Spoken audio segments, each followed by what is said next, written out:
Madhava Kunja Bihari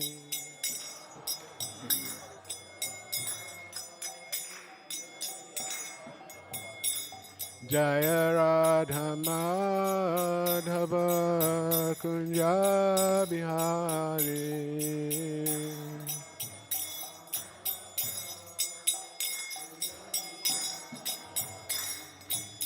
Gopi Jana Ballabha Girivanidhari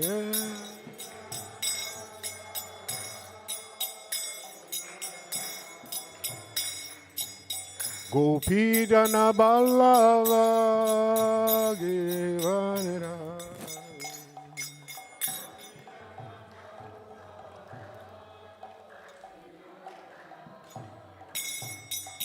Yasoda Nandana Braja Jana Ranjana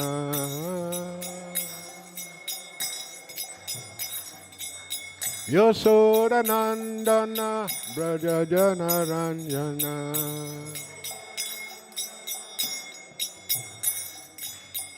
Yamuna Tira Vanachari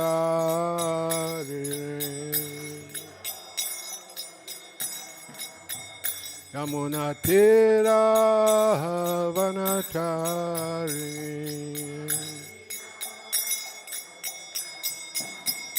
Jaya Radha Madhava Kunja Bihari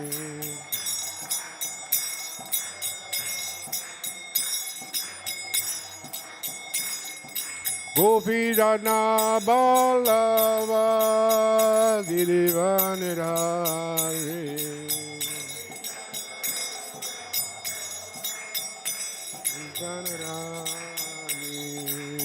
Yasoda Nandana Braja Jana Ranjana Yasoda Nandana Braja Jana Ranjana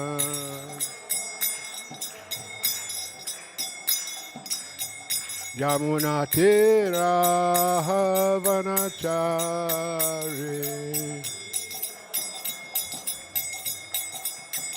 Yamuna Tira Vanachari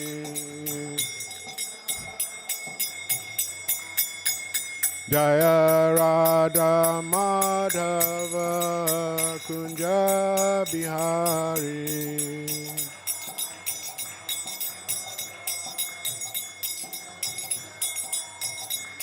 Jaya Radha Madhava Kunja Bihari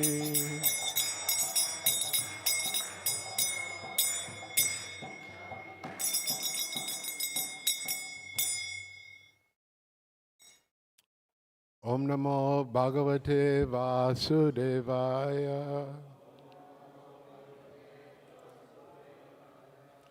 Om Namo Bhagavate Vasudevaya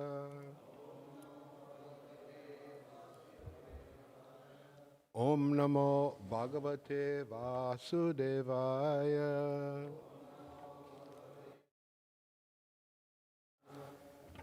Tonight I'm speaking from Srimad Bhagavad Gita, chapter 4, text 11. So we'll repeat the Sanskrit together. Repeat after me. Ye yata mam prapadyante tams tataiva bhajami aham mama vatmadevatante manusya pata sarata. Repeat the translation after me. All of them, as they surrender unto me, I reward them accordingly. Everyone follows my path in all respects, O son of Pita. Purport by Srila Prabhupada. Everyone is searching for Krishna in different aspects of his manifestations. Krishna, the Supreme Personality of Godhead, is partially realized in his impersonal Brahmajyoti effulgence and as the all-pervading supersoul dwelling within everything, including the particles of atoms. But Krishna is only fully realized by his pure devotees. Consequently, Krishna is the object of everyone's realization, and thus anyone and everyone is satisfied according to one's desire to have him in the transcendental world also. Krishna reciprocates with his pure devotees in the transcendental attitude, just as a devotee wants him. One devotee may want Krishna as the supreme master, another as his personal friend, another as his son, and still another as his lover. Krishna rewards all the devotees equally, according to their different intensities of love for him. In the material world, the same reciprocation of feelings are there, and they are equally exchanged by the Lord with his different types of worshippers. The pure devotees, both here and in the transcendental abode, associate with him in person and are able to render personal service to the Lord and thus derive transcendental bliss in his loving service. As for those who are impersonalists and who want to commit spiritual suicide by annihilating the individual existence of the living entity, Krishna helps also by absorbing them into his effulgence. Such impersonalists do not agree to accept the eternal blissful personality of Godhead. Consequently, they cannot relish the bliss of transcendental personal service to the Lord. Having extinguished their individuality, some of them who are situated even in the impersonal existence return to the material field to exhibit their dominant desires for activities. They are not admitted into the spiritual planets, but they are again given a chance to act in the material planets. For those who are fruitive workers, the Lord awards the desired results of their prescribed duties as Yagneshwara. And those who are yogis and mystics, they get mystic powers, are awarded such powers. In other words, everyone is dependent for success upon his mercy alone. And all kinds of spiritual processes are but different degrees of success on the same path. Unless, therefore, one comes to the highest perfection of Krishna consciousness, all attempts remain imperfect, as stated in the Srimad Bhagavatam. Whenever one is without desire, the condition of the devotees, or the desires of his fruitive results, or is after liberation, one should with all efforts try to worship the Supreme Personality of Godhead for complete perfection, culminating in Krishna consciousness. Eyatamam papajyante tam tataivi bhavamyaham mama matmanavatante manusya parata sarata. All of them, as they surrender unto me, I reward them accordingly. Everyone follows my path in all respects, O son of Prita. Oma genam timirandasya genam genam shalakaya chakshum militam dena tasmai shri guruve namaha panchakalpa tarubhyascha kripa sindhubhya cha patitanam pavanebhyo vaishnavebhyo no namaha. So, thank you everybody for coming to this Sunday feast program. As is stated in this verse, this Krishna consciousness is the topmost of spiritual practices. And why is that so? Krishna says he rewards a person accordingly, based on their sincerity. And if we're not sincere, in our approach to God, we may become involved in different aspects of God. Yeah. That's described here, very important, the Brahma Jyoti.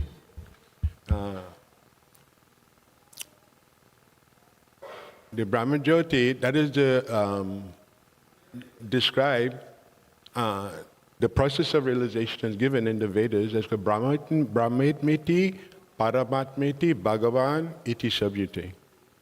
This is the range of spiritual activities. First, Brahman realization, then Paramatma realization, then Krishna realization. To get to one realization, you have to be qualified. You cannot just study the book and then imagine that you're at that level. You have to go through the process. Brahmatmiti. What is a Brahmatmiti? Brahmatmiti, that means that you are made out of spiritual energy. You're made out of spiritual energy. It's called Satchidananda Vigaha. You have material energy, then you have spiritual energy. Material energy is unconscious, like a stone. And spiritual energy is conscious in the form of living entities living their lives. So there's two different types. One is the energy and one is observing. The living entity is observing, and Krishna is also observing. They're called sarat, they're conscious, aware. And so that is a distinction made. People in the material world, they are not conscious of the fact that they're not the material body. That is the illusion of material energy, that you're the body. And so people become absorbed. This body, that body, this body.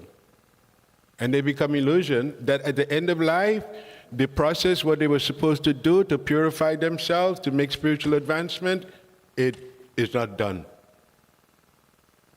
Therefore, that soul has to take another birth. Another birth. And taking birth in the material world is dangerous, isn't it? It's dangerous. Because you never know what your next life will be. If you are a good soul, if you're a good person, you do good activities, you purify yourself, things like that, to attain Krishna consciousness, your future is going to be very bright. But if you don't do that, if you use your time and waste your time in the bodily platform of life, you will have to take birth again. In Krishna consciousness, what is the objective? To go to the spiritual world. We come from the spiritual world. If we're eternal, we had to be in the spiritual world. We're eternal. The body is not eternal, is it? You know, everyone is leaving the body. The body is not eternal. Everyone knows that. But what is not known is that the soul is eternal. That is our position, actually. So we have to recognize that position and attain that position. That is ours, being part of Krishna. We belong in the spiritual world. We don't belong in the material world. And this process, by chanting Hare Krishna, by eating prasadam, by being engaged in devotional service, by serving, this is purifying the senses and purifying the mind. The mind, when it's not purified, it only works in a bad way. You know, it works in a bad way. But when the mind is purified, then it works to satisfy Krishna. If we don't satisfy Krishna, what do we end up doing? We're trying to satisfy ourselves. But we don't know what ourselves is. We didn't make ourselves. You say somebody, at a house of life, they make a baby. Now, did they make the baby actually? No. No one makes anything. All you can do is engage what the Lord has made already in His service, or use things not in His service. That is the defect in the material world, that people are not able to see God directly and engage in His service.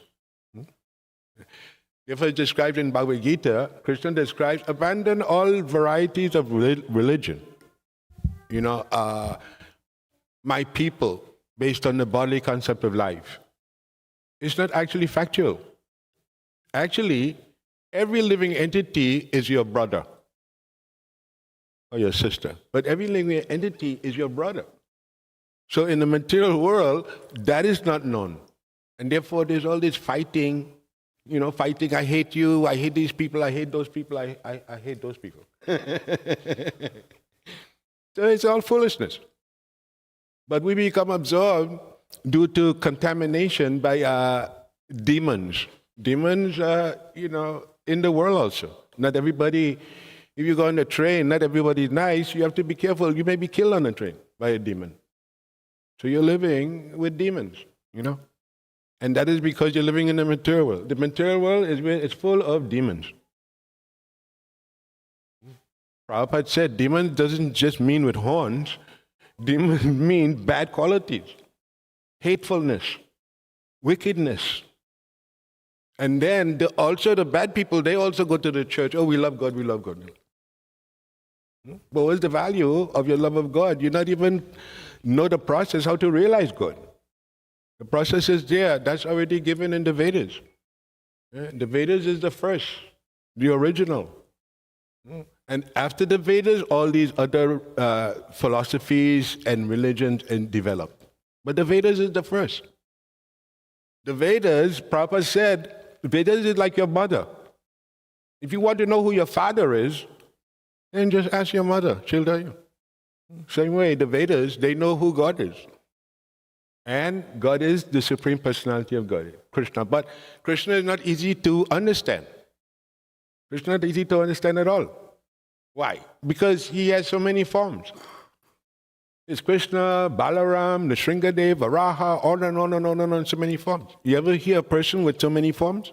No. And each one of the forms that Krishna appears in, that's a lesson for the devotees. It's a lesson for the world also. And Krishna describes, whenever there's a disturbance, he'll come. He'll be there. In your life also, when there's a disturbance, when you make a surrender, Krishna is there also in your life to help you to become purified. But Krishna is not going to chase you around to become purified. You're going to have to make your own surrender. Don't expect God to chase you and make you surrender. That is the principle. You cannot force somebody to love you, right? That's their own decision. So Krishna looks at it like that. That's your decision. You make that. That's up to you. You make the decision to love Krishna and to dedicate yourself. Guess what? You'll attain transcendental bliss and ecstasy. That is not joking around. That's a very serious thing. Because you don't have ecstasy, therefore you have non-ecstasy, unhappiness. You cannot avoid it. So we have to find that platform of transcendental ecstasy that is there by the processes that is given by God to do it. And you cannot waste time either, because time is short. 10, 20 years, that's gone. You already have to leave the body, and what you did, what you didn't do, They will take your case. We're all being subject to the same order, the same control. Just like gravity. Nobody can stop gravity. And then nobody can stop Krishna consciousness. And nobody can stop people from getting punished for being in material life. Not everybody who's not Krishna conscious is punished. And not everyone who's trying to be Krishna conscious is happy. So the struggle goes on, either the struggle for material life or the struggle for spiritual life. But you cannot do one without the other. You cannot say, I just want to be absorbed in spiritual life. And if you're a householder, how are you going to pay your bills? How are you going to take care of everything? How are you going to feed the body? So that's practical. Krishna consciousness means taking care of the body and taking care of the soul. But the most important thing is the soul. Don't expect material scientists to find the soul. Just like up to now, they haven't found God. Who's making the whole planet and the universe and everything? They cannot find that. There's speculation. It may be this, it may be that. Prabhupada says, maybe, that's a word in a full dictionary. Maybe, it might be, it could be, it would be. Just like Srila Prabhupada has written Bhagavad Gita, as it is, not as somebody speculate what it could be, or what it should be, or it could be for my people. Why should God be for your people? Think of it. The sun shines for everyone, and God is like that. So anyone who is trying to make God for their people or my people, it's all foolishness. And the thing is, if you're foolish, there's a price to pay for being foolish. That price living entities are paying, Some are appearing on the earth as animals, as birds, as beasts, as so many different things. Why? It's something they did in the past that caused that. The universe doesn't tell any lie. You cannot fight against God. So that is our position, being parts of God. Prabhupada said, just like the arms are parts of the body. What do? They help the body to survive. They help the body. They feed the body. The arms are working. So same way, being part of God, your job is to help God and to work with God, to see what He's doing and to help Him. So you can take care of your brothers and sisters. If you're serious, you're sincere, then you'll find all the information that you want to find. You'll find everything in the Srimad Bhagavatam. Just like my spiritual master, Srila Prabhupada, he came alone to New York. He came alone to New York. He didn't come with a whole bunch of devotees with so many thousands of dollars to get a big building and all of this thing. He came with nothing. And so what does that show us? That shows us that if you have faith in Krishna, you'll become successful. Definitely. But you have to have faith. And if you want faith, you have to have good association. And you must be making progress. Not every day you come, all the time, or every week you come and chant Hare Krishna, and there's no progress. Right? We want progress. We want to come to the realization based on what Srila Prabhupada has given. Those of us who are with Srila Prabhupada, what do you think we follow Prabhupada for? Because he's a pure devotee. If he was a joking person, we wouldn't take time to follow him. So all these people, Prabhupada disciples all over the world, what do you think they're following? They're following Prabhupada. Because they saw directly who the person was. And they saw directly what he was doing. And they could appreciate his qualities, his personality, his dedication to he's just dedicated to Krishna. Prabhupada is dedicated to all his disciples and everyone. Prabhupada wants to help everyone. And that's his mission, to help everyone. Not to, we don't say that those who are Krishna consciousness are nice, but everybody else is not nice. We don't say that. We're all part of Krishna together. Some persons, due to their surrender, they get more of Krishna. Due to their surrender. It's not Krishna's favoring them. They're the person that's making more surrender. And Krishna says in this verse, when you make surrender, He's going to reward you accordingly. So we should have faith in Krishna consciousness. And in the beginning, of course, there's so much study. You have to read so many books. Bhagavad Gita, Srimad Bhagavatam, and then there's advanced literatures, Chaitanya Charitamrita. So all these levels are there to attain. And the wise person, what they do is they conform to Krishna's direction, Krishna's instructions, Krishna's guidance. And what is the purification? How do they feel? What they feel is the separation from the body. What they feel is the separation from the body. And they feel the body is not a burden on them anymore. They're broken out of the burden of the body. That is called liberation. Unfortunately, it's not taught in the school. The science how to become free from the gross body is not taught in the school. So people's body, their consciousness becomes absorbed in the body and it becomes contaminated. Contaminated consciousness cannot perceive love of God and transcendental ecstasy. A contaminated body cannot do that. So Prabhupada trained his disciples first to purify the body. Prabhupada made his disciples live with him and teach them every morning in the morning program, chanting japa, and giving Krishna consciousness to people of the world by distributing, by going in the airport, by giving out all these books all through the years. These books are very advanced literatures. Why? Because they deal with what you have to leave the body. When you have to leave the body, you cannot say, my bank, how much I got in the bank now? Forget it. All the time you're holding on to all these material things that will keep you happy. That's nice. But when you leave in the body, everything is, where am I going? Where am I going is a very important question. If you don't ask where you're going, then you're not very intelligent. You're thinking when you leave the body, you're dead. So that's not based on spiritual dynamics. So if you want to understand the life properly, you have to understand living and dying. What people usually do, they grab the living and they try to forget about dying. Actually, death is our constant companion. So in Krishna consciousness, this means you have to become fearless, to face your leaving the body and to get into the purification of the body and the purpose of the material body, to elevate your consciousness, requires association. If you have bad company, you will have bad consciousness.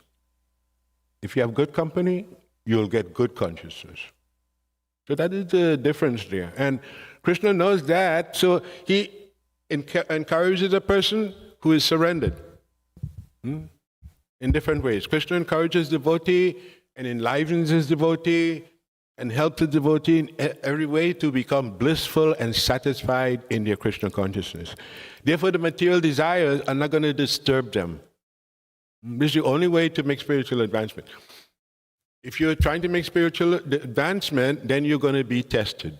Your sincerity.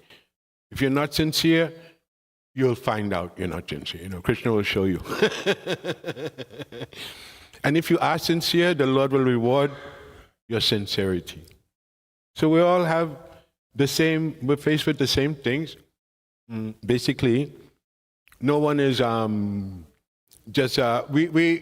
somebody might appear to be fortunate more than someone else. But we have to understand that Krishna consciousness is also coming from your past life. What you were doing in your past life, give you the opportunity in this life to find Krishna and to become connected to the Supreme Lord properly and to understand the Supreme Lord. If we are living entities, we have these forms, then you must understand that God also has form. He also has personality. He has also characteristics. He's also beautiful. He's also attractive. He's also powerful. All the qualities that we know, they come from God. But if we don't know who God is, then we cannot love God properly.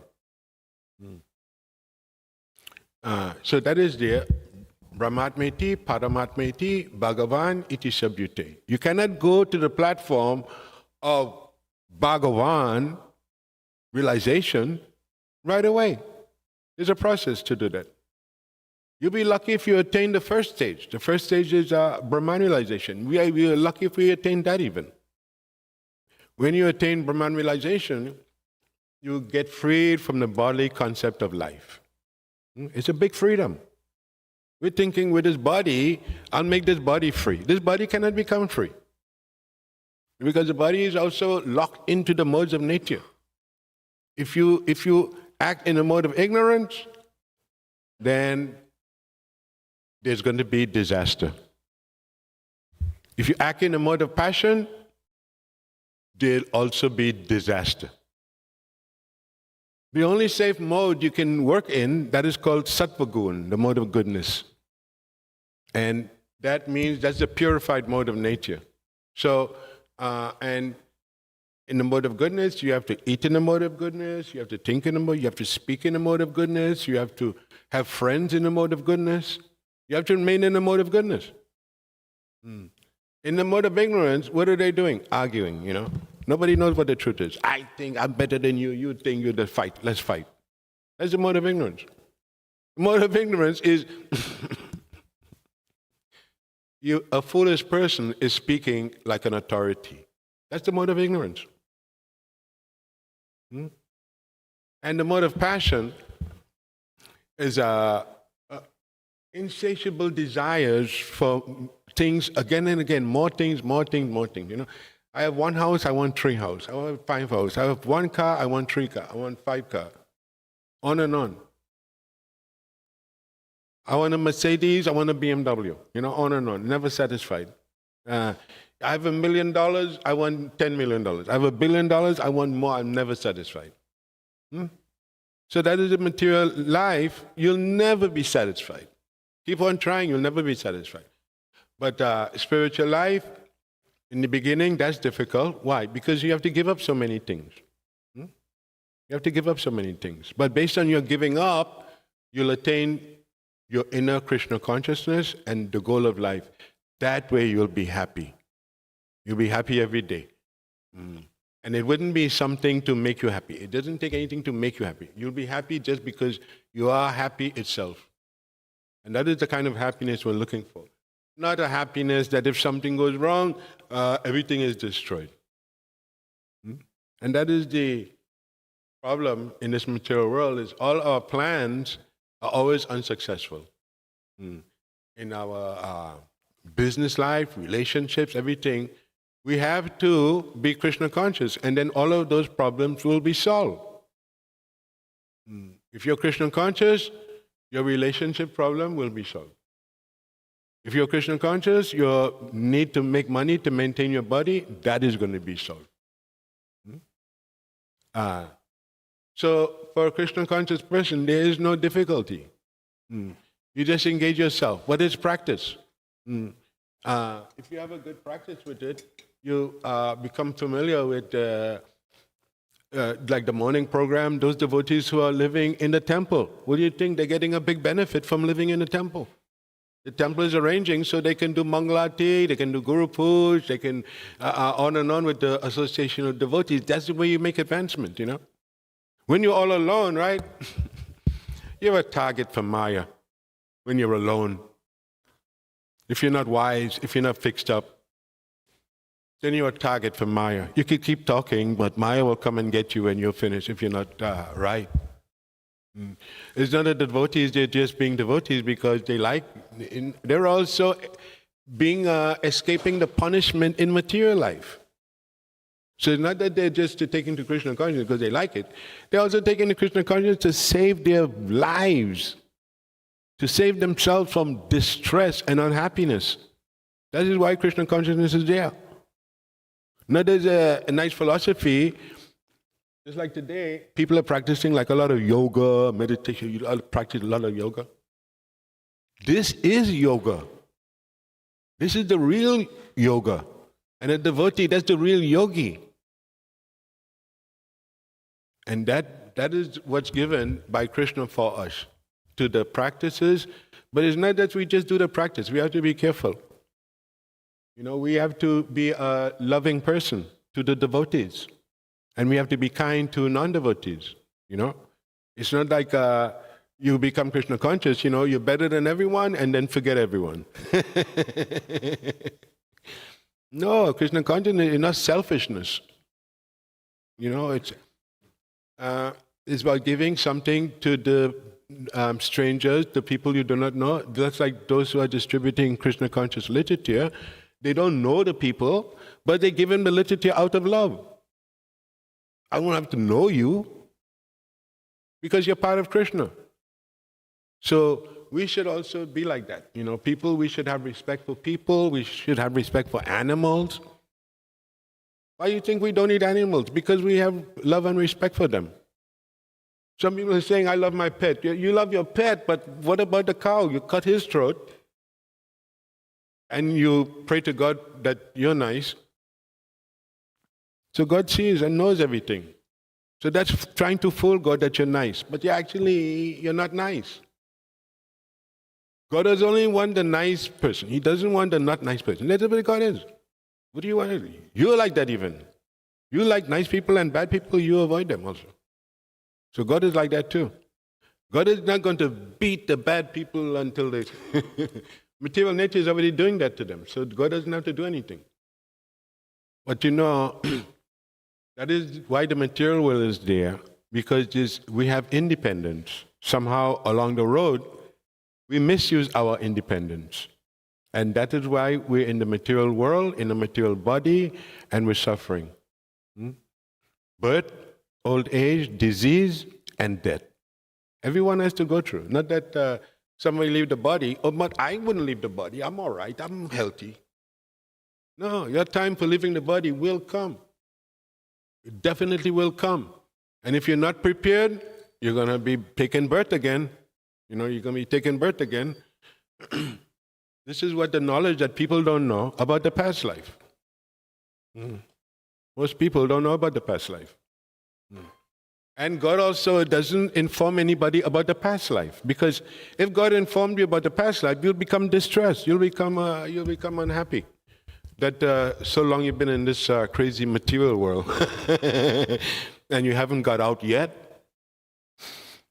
And there's better places to go. And you're here in this dump. So that is the opportunity there. Those who are wise, they take it and they move on to the spiritual world. They move on. And that's the only way to get out of this. This described, people think this is free life, but it's described in the Vedas. The material world is like a jail. It's like a jail, you cannot get out. And like a jail, if you can get out through the authorities, but if you don't want to do that, you can dig a hole dig a tunnel or something like that. But if you get caught doing that, you'll also be arrested, right? So you're in jail and you're still doing criminal activity in the jail. Sometimes we think that we're nice people, we're free people, everything. Actually, we're the criminals. And we're all stuck up together on this planet. We're the criminals. And of course, not everyone is a criminal, but mostly. Just like in jail, not everyone is a criminal. Sometimes somebody's in there, they're going to get out soon. With good behavior, they'll get out. But they have to stop associating with the real hardcore criminals. So in this life also, you have to make a decision on what kind of association you want. Bad association is going to sound very nice, right? Oh, we'll enjoy. We'll go here, we'll go this, you'll eat this, we'll eat that, we'll enjoy. And after you get older, that doesn't work anymore. You find yourself, you're not enjoying like you thought you would. So, and then you become despondent and unhappy, and it seems like nothing is going well. So Krishna consciousness is a solution to all of these problems. But it's for the brave person. Krishna consciousness is not for a coward, I don't know, I don't like to think that much. Some people who say, right? If you I don't think that far. You don't think that far? Well, you got to think very far if you want to find God, because God is very far. So the training is there, the training, but you cannot get the training if you are not very humble. If you're very humble, you can see somebody that knows more than you, that's a better person also than you are, and learn from them how to do it. But without humility, that's not possible. Without humility, what will you think? I know everything already. Nobody can tell me anything. I'm very smart. That is Maya. Maya is going to let you think you're very smart, you're very well, you're okay, and you lose the opportunity to become Krishna conscious. So you have to be very careful. The main thing is good association. Krishna has brought us into the company of his devotees.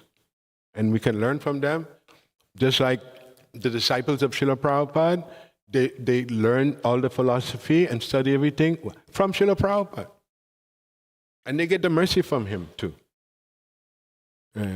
So that is the best thing to be doing in your life is to be engaged in Krishna consciousness, keep studying books, Bhagavad Gita, Srimad Bhagavatam, study the lives of great devotees, We have a good example, Srila Prabhupada, that one person that spread Krishna consciousness throughout the whole world. One person. And of course, Prabhupada had thousands of disciples to assist him. So anyway, Krishna consciousness is tried and tested and proven already to be successful. All you have to do is engage in it, study it properly, engage in it, and don't keep any bad qualities that you have. Any bad qualities, be able to detect them and throw them out. And stand yourself with only good qualities and sweet qualities. When you have sweet qualities, it means that when you love devotees, you automatically develop sweet qualities. And when you do not love devotees, it's very risky to try to compete with them or try to argue with them or something. You should remember that devotees, they're part of Krishna's mercy on us. So we have to take it seriously and not be misled. Every time there's an opportunity to come to the temple, make it your business to rush to the temple. You never know what time in the temple you're going to get Krishna. Krishna is going to notice you.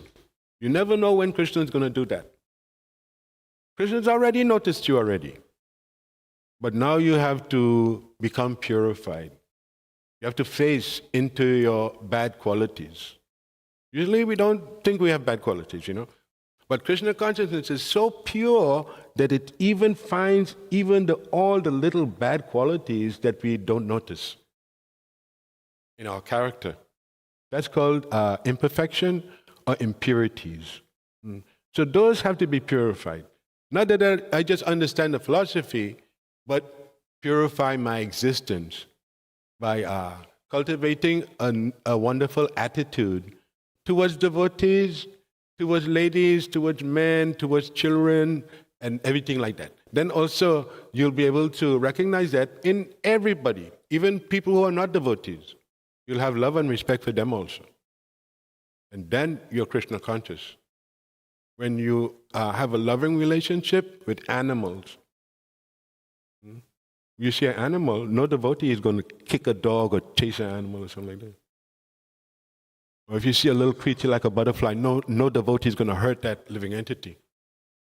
One great devotee said, he don't care. He want to take birth in the house of a devotee.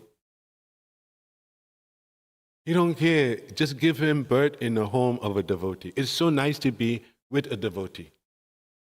Why? Because the devotee is interested in you, not just the body. Devotees are dealing with the soul. And so you recognize that anyone deals with my soul, that's being very genuine to me. And all shallow relationships based on the body, we avoid that.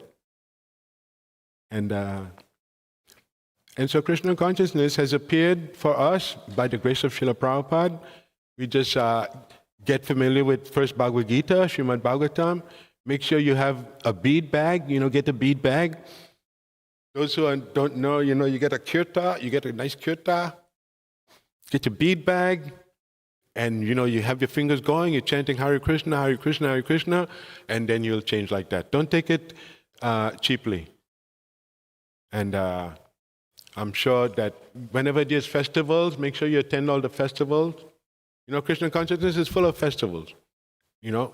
There's the Rath Yatras. We just had so many Rath Yatras all over the place. So Krishna consciousness means that you don't just study Krishna consciousness, you enjoy Krishna consciousness.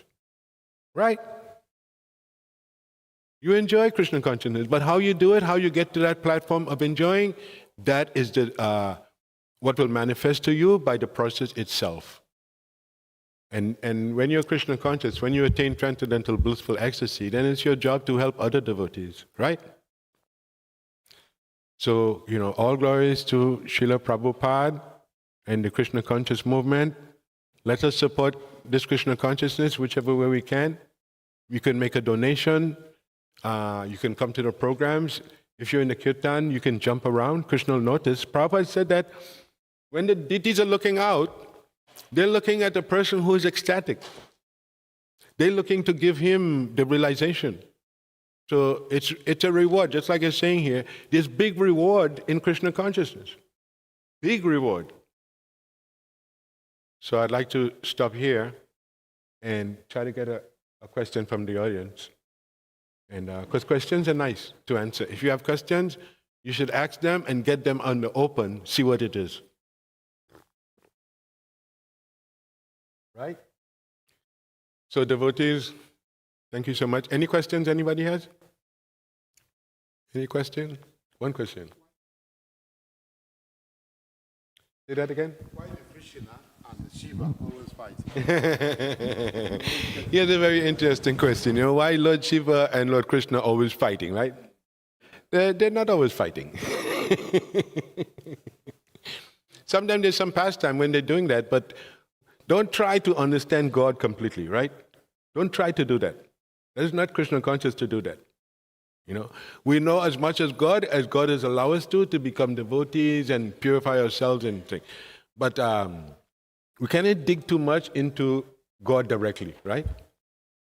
Prabhupada didn't like to talk about Krishna and Radha. Some people, they like to talk about that. Krishna and Radha with the gopis and the Prabhupada said that's so advanced that why are you trying to understand that? That's too advanced for you. So with Krishna, you got to know what's too advanced for you and what you can understand. Okay, any other question?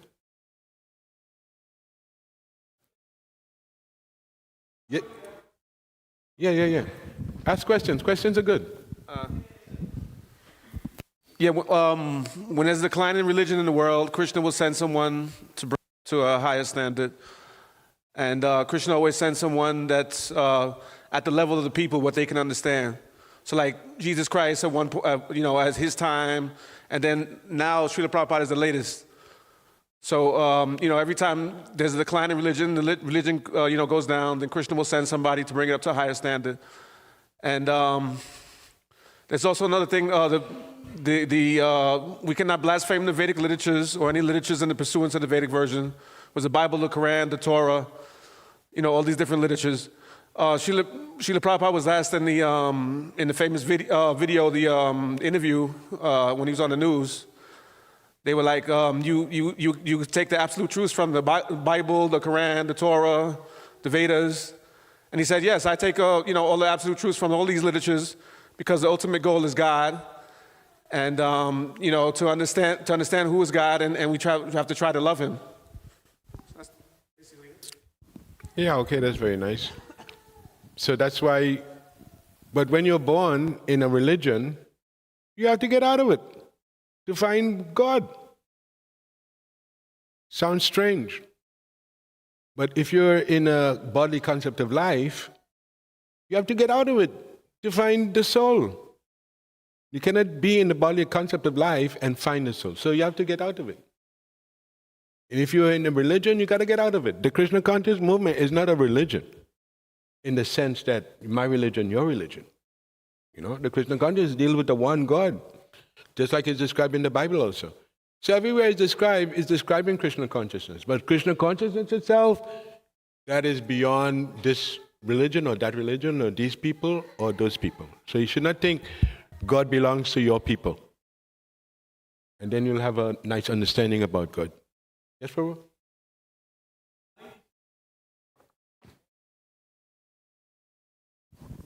What is the best way to control the mind? That is a very nice question, because the mind is like controlling a bunch of wild horses, right? One horse is pulling there, another horse is pulling there, this horse is dragging you, another horse is pulling. Everybody wants attention. Isn't that a fact? It's just like pain in the body, right? Your arm has a pain, you want you to notice that. Next thing, your back has a pain, your foot has a pain, everybody's rushing to get attention. So the mind is like that, So the best way is to engage the mind in chanting Hare Krishna. That is the best way to control the mind. It's not going to happen right away, the mind is like when you get a horse, right? You get a wild horse, right? So they tell you just got to sit on the horse, right? You You see the cowboy movies, right? The horse is kicking until it throws the guy, right? So the mind is like that. It'll kick, and throw you, right?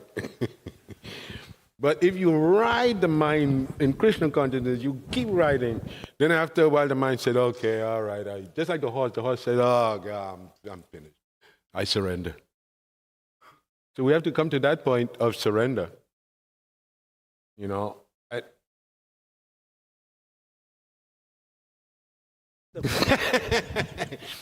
he's saying Bhaktisiddhanta used to say that in the morning he beat his mind with shoes, and in the evening he beat his mind with broomsticks.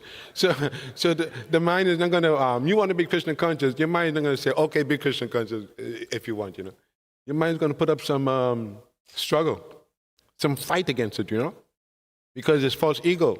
The false ego wants you to think, it's conditioned for many births, you know, that you're okay, you're all right, nobody can tell you anything, you know everything.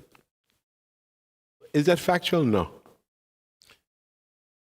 All right, any other questions? You actually. All right, so no questions means that everybody's going back to Godhead. All right, so, you know, enjoy yourselves in your Krishna consciousness whenever.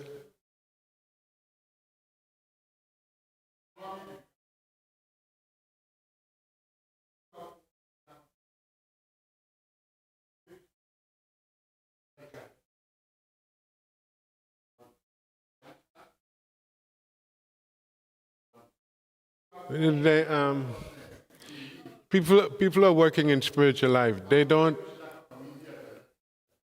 People in spiritual life, they don't fight against each other. They're all working towards the same thing. They're all working towards the same thing. Just like in my time, there was this great devotee named Paramahansa Yogananda, right? So, you know, we don't say he was a non-devotee, he was in. Everybody can do what they can do, you know. And but everybody in Krishna consciousness works together. It doesn't matter what you call it. It's just spiritual life and love of God. But the people who are on that level, they work together. They have love for animals and all things like they understand everything about the body and they understand about God. But if you just have God in the Brahma Jyoti and you don't have a correct understanding about all of that, how are you going to love that? You're not going to love God. You're going to say, I love God, but it's not going to be genuine. Okay. That's it. All glories to Srila Prabhupada, Nitai Nitai, Jai Radhe.